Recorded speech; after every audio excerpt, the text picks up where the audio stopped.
ମୁଁ ସେହି ଶୃଙ୍ଗମାନଙ୍କର ବିଷୟ ଭାବନା କରୁ କରୁ ଦେଖ ସେ ସବୁର ମଧ୍ୟରେ ଆଉ ଗୋଟିଏ ଶୃଙ୍ଗ ଉଠିଲା, ତାହା କ୍ଷୁଦ୍ର।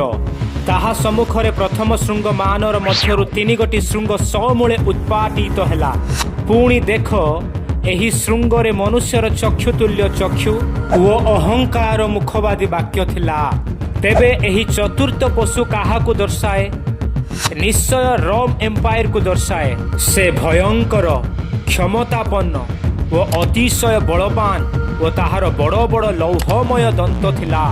ଆଉ ସେ ତାହାର ପୂର୍ବବର୍ତ୍ତୀ ସବୁ ପଶୁମାନଙ୍କ ଠାରୁ ଭିନ୍ନ, କାରଣ ଏହାର 10ଟି ଶୃଙ୍ଗ ଥିଲା। ଆପଣମାନଙ୍କ ନିଶ୍ଚୟ ମନରେ ଥିବ ଦାନିଏଲ ଚାପ୍ଟର 2, ଯେଉଁ ମୂର୍ତ୍ତିର ପାଦର ଅଙ୍ଗୁଳି 10 ଗୋଟି ଥିଲା। ଠିକ୍ ତାହା ହିଁ ଏଠାରେ ମଧ୍ୟ ଦର୍ଶାଏ। ଏହି ପଶୁର 10 ଗୋଟି ଶିଙ୍ଗ ଅଛି, ଆଉ ଏହି 10 ଗୋଟି ଶିଙ୍ଗ 10 ଗୋଟି ରାଜାମାନଙ୍କୁ ଦର୍ଶାଏ। ଏହି ଯେଉଁ ଚତୁର୍ଥ ପଶୁର 10 ଗୋଟି ଶିଙ୍ଗ ଅଛି, ଆଉ ଏହି 10 ଗୋଟି ଶିଙ୍ଗ ମଧ୍ୟରେ ଆଉ ଗୋଟିଏ ଛୋଟିଆ ଶିଙ୍ଗଟେ ବାହାରିଲା। ଆଉ ସେ ଯେତେବେଳେ ବାହାରିଲା, ପୂର୍ବରୁ ଯେଉଁ 10 ଗୋଟି ଶିଙ୍ଗ ଅଛି ସେମାନଙ୍କ ମଧ୍ୟରୁ 3 ଗୋଟି ଶିଙ୍ଗ ସମୂଳେ ଉତ୍ପାଟିତ ହେଲା। ମାନେ ଶୁଣନ୍ତୁ, ଏଇ ଯେଉଁ ଛୋଟିଆ ଶିଙ୍ଗଟି ବାହାରିଲା, ଏହା ଭଣ୍ଡ ଖ୍ରୀଷ୍ଟକୁ ବୁଝାଏ ବା ଏହା ଭଣ୍ଡ ଖ୍ରୀଷ୍ଟ ଅଟେ। ଆଉ ଧ୍ୟାନରେ ଶୁଣନ୍ତୁ, ଏଇ ଛୋଟିଆ ଶିଙ୍ଗ ସକାଶୁ 3 ଗୋଟି ଶିଙ୍ଗ ସମୂଳେ ଉତ୍ପାଟିତ ହେଲେ, ଯାହା ଆପଣମାନେ ପଢ଼ିବା ପାଇଁ ପାଇଲେ, ତାହାର ଅର୍ଥ ଏହି ଭଣ୍ଡ ଖ୍ରୀଷ୍ଟ ଅଧିକ ବଳବାନ ହେବା ପାଇଁ ସେଇ 3 ଗୋଟି ଶିଙ୍ଗ ବା ସେଇ 3 ଗୋଟି ରାଜାର ରାଜ୍ୟ ଛଡ଼ାଇ ନେବ ବା ସେମାନଙ୍କୁ ବିନାଶ କରିବ। ଆଉ ଆମେ ଯାହା ଦେଖିଲୁ ଯେ ଏହି ଛୋଟିଆ ଶୃଙ୍ଗରେ ମନୁଷ୍ୟର ଚକ୍ଷୁ ତୁଲ୍ୟ ଚକ୍ଷୁ ଓ ଅହଙ୍କାର ବାକ୍ୟବାଦୀ ମୁଖ ଥିଲା। ତାହାର ଅର୍ଥ ଏହି ଭଣ୍ଡ ଖ୍ରୀଷ୍ଟ ବହୁତ ଚାଲାକ ହେବ ଓ ବହୁତ ଜ୍ଞାନୀ ଦେଖେଇ ହେବ ଓ ଈଶ୍ୱରଙ୍କ ବିରୁଦ୍ଧରେ କଥା ହେବ। ବହୁତ ଗର୍ବୀ, ପୁଣି ପଲିଟିକାଲି ଆଣ୍ଡ ସ୍ପିରିଚୁଆଲି ବହୁତ ଚତୁର ସହିତ କାର୍ଯ୍ୟ କରିବ। ଜାଣି ରଖନ୍ତୁ, ଠିକ୍ ଏହି ବିଷୟ ହିଁ ଜହନ ମଧ୍ୟ ଦର୍ଶନ ଦେଖିଲେ ପ୍ରକାଶିତ ବାକ୍ୟରେ। ତତ୍ପରେ ମୁଁ ସମୁଦ୍ର ମଧ୍ୟରୁ ଗୋଟିଏ ପଶୁକୁ ଉଠି ଆସିବାର ଦେଖିଲି। ତାହାର 10 ଶୃଙ୍ଗ ଓ 7 ମସ୍ତକ। ତାହାର ଶୃଙ୍ଗ ଗୁଡ଼ାକରେ 10ଟା ମୁକୁଟ ଓ ମସ୍ତକ ଗୁଡ଼ାକ ଉପରେ ଈଶ୍ୱର ନିନ୍ଦା ସୂଚକ ବିଭିନ୍ନ ନାମ। ଆମେ 2ଟି ସ୍ଥାନରେ ଦାନିଏଲ ପୁସ୍ତକ 7 ଅଧ୍ୟାୟ ଏବଂ ପ୍ରକାଶିତ 13 ଅଧ୍ୟାୟରେ ସେଇ ଗୋଟିଏ ପଶୁକୁ ଦେଖିବା ପାଇଁ ପାଉ। ଏହି 10 ଗୋଟି ଶୃଙ୍ଗ ଥିବା ପଶୁ ଅଲଗା ଅଲଗା ନୁହେଁ। ମୁଁ ଦେଖୁ ଦେଖୁ କେତେ ଗୋଟି ସିଂହାସନ ସ୍ଥାପିତ ହେଲା।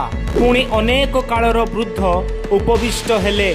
ତାହାଙ୍କର ବସ୍ତ୍ର ହିମତୁଲ୍ୟ ଶୁକ୍ଳବର୍ଣ୍ଣ ଓ ତାହାଙ୍କର ମସ୍ତକର କେଶ ବିଶୁଦ୍ଧ ମେସଲମ ତୁଲ୍ୟ ଥିଲା।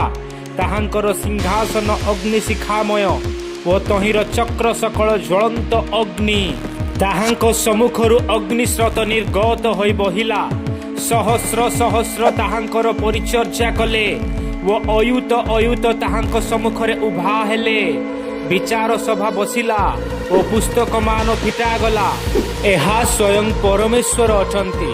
ଆଉ ଅନେକ କାଳର ବୃଦ୍ଧ କହିଲେ, ପରମେଶ୍ୱର ସୃଷ୍ଟିର ପୂର୍ବରୁ ଅଛନ୍ତି, ମାନେ ଅନାଦି କାଳରୁ ରହିଥିବା ସକାଶୁ ଏହି ଶବ୍ଦ ଲେଖାଯାଏ।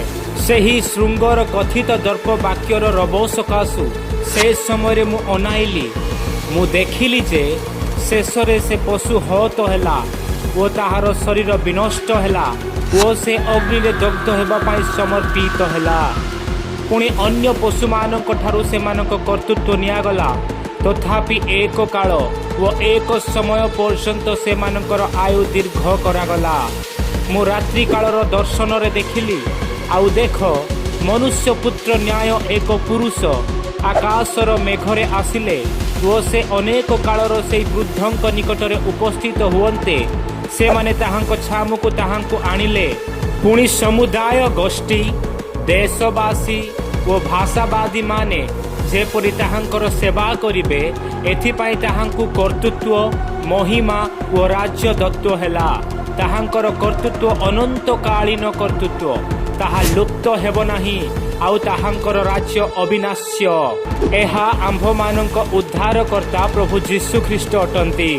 ଏହି ବାକ୍ୟ ଆମକୁ ଏହା ଜଣାଏ ଅବଶ୍ୟ ଏହି ରାଜାମାନଙ୍କ ମଧ୍ୟରୁ କିଛି ଅତୀତରେ ରାଜ୍ୟ କରିଗଲେ, ଆଉ କିଛି ବର୍ତ୍ତମାନ ଚାଲିଅଛି, ଆଉ ସେମାନଙ୍କ ମଧ୍ୟରେ ଭଣ୍ଡ ଖ୍ରୀଷ୍ଟ ମଧ୍ୟ ରାଜ୍ୟ କରିବ।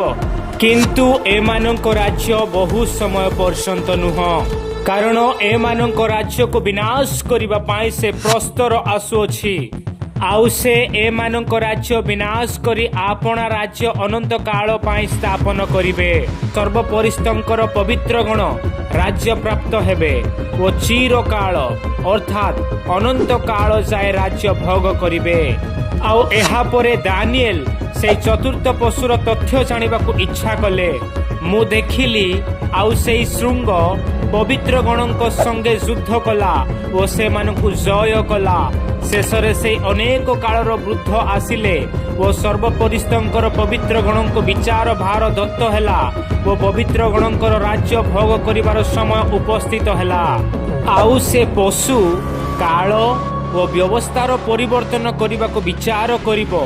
ପୁଣି ଏକ କାଳ, ଦୁଇ କାଳ ଓ ଅର୍ଦ୍ଧ କାଳ ପର୍ଯ୍ୟନ୍ତ ସେମାନେ ତାହାର ହସ୍ତରେ ସମର୍ପିତ ହେବେ, ମାନେ 3.5 ବର୍ଷ। ଶୁଣନ୍ତୁ, ସମ୍ପୂର୍ଣ୍ଣ 7 ବର୍ଷ ପାଇଁ କ୍ଲେଶ କାଳ ରଖାଯାଇଅଛି। ସେଥିମଧ୍ୟରୁ 3.5 ବର୍ଷ ମହାକ୍ଲେଶର କାଳ ରଖାଯାଇଅଛି। ଆଉ ଏହି ପଦ ସେହି 3.5 ବର୍ଷର ମହାକ୍ଲେଶ କାଳ ବିଷୟରେ କୁହେ। ଆମେ ଏହି ବିଷୟର ସମ୍ପୂର୍ଣ୍ଣ ବିବରଣୀ ଆଗାମୀ 9 ଅଧ୍ୟାୟରେ ଦେଖିବା। କିନ୍ତୁ ଖୁସିର ଖବର ଜାଣି ରଖନ୍ତୁ, ଏହି କ୍ଲେଶ ପୁଣି ମହାକ୍ଲେଶର କାଳ ମଣ୍ଡଳୀ ଉର୍ଦ୍ଧାନିତ ହୋଇଗଲା ପରେ ଆରମ୍ଭ ହେବ।